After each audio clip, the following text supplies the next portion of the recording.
MotorWeek is made possible by Lucas Oil, TireRack.com, and RockAuto.com. With prices constantly climbing, it's getting harder and harder to afford a good car, and even harder than that to afford a good sporty car. In this age of high insurance and sport utility vehicles, affordable, fun-to-drive coupes are few and far between. So Hyundai intends to change that by introducing this car, the Tiburon.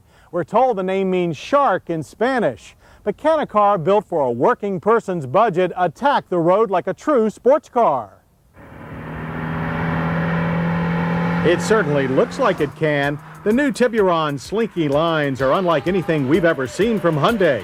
In fact, this is a shape that could teach other car makers a few things about catching the customer's eye. Our top-line Tiburon FX test car's look starts at a low-sloping nose and cat-eye headlights that dips to a sharply lower fascia and some of the most smoothly integrated fog lights in the business. Moving rearward, a high, curvy belt line snakes along the car's flanks to end in a tall, muscular tail that's topped with a prominent body-colored spoiler. Only the smallish 14-inch alloy wheels detract from the car's shapely lines. 15-inch units are optional and highly recommended. Inside, the eye-catching look continues. The Tiburon's cockpit is big for a small coupe, with more front seat room than a Toyota Celica. The driver-oriented dash has a very organic look to it, while wraparound bucket seats with their contrasting center panel fabrics are clearly aimed at younger buyers. Drop into them and they prove to be surprisingly supportive, a nice change from the rock-like Korean couches that came before. The oval analog gauges are eye-catching too, yet very easy to use, as are the oversized and well-positioned ventilation controls. But not so the standard cassette stereo. It's too low to easily use while driving. Rear seat room was typically tight for a small coupe. A split-folding seat back is standard and expands on the trunk's 12.8 cubic feet of cargo space. It's a useful size, but liftover is high. Turn the Tiburon 180 degrees and you find the latest all-Hyundai engine design, the 4-cylinder Beta series. Displacing 2 liters in the FX, its 16 valves and dual overhead cams produce 140 horsepower and 133 pound-feet of torque, while the base car packs a 1.8-liter version making 130 horsepower. Both feed through either an optional 4-speed automatic or a somewhat vague and rubbery 5-speed manual like our test cars. But rubbery or not, it still allowed us quite quick 0 to 60 runs at 7.5 seconds.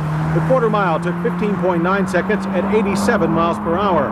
The Beta is still a little harsh, but definitely the punchiest 4-cylinder that Hyundai has ever released. Our handling tests produced similar results. Based on the Yeoman Elantra chassis, this tiny street shark isn't going to scare any real sports cars. But well-balanced steering, gentle front-end plow, and good grip make this a remarkably entertaining yet very controllable little car. Our FX did not have the optional anti-lock, just standard disc brakes front and rear. They stopped our test car in 128 feet. When hot, they were impressive and easy to modulate, but when cold, they made stability tricky. Our advice, pay for the ABS. Out on public roads, the Tiburon proved to be a very tame and enjoyable daily driver. There's enough performance on tap to make the week's commutes zip by. The ride can be a bit choppy over rough pavement, and we'd like a bit more sound insulation, but this is still Hyundai's best effort yet. And it's been accomplished without sacrificing one of Hyundai's most vital assets, economy. EPA mileage ratings for our Tiburon FX are 22 city and 29 highway. A weekend of enthusiastic driving returned a healthy average of 25 miles per gallon. And while we're talking economics, prices for the Tiburon line start at $13,499. Our FX carried a base price of $14,899 and topped out at $16,399 with options. That makes it very competitively priced for its class. And with its lively character and Hyundai's steadily improving quality, looks like a pretty darn good buy. That's something that few people would have said about any Hyundai a few years ago, especially a sporty model named after the ocean's #1 predator. The Hyundai Tiburon is another big step for a company that's already seen a lot of changes in a very short time. And it should climb the sales charts as it sharks up the road.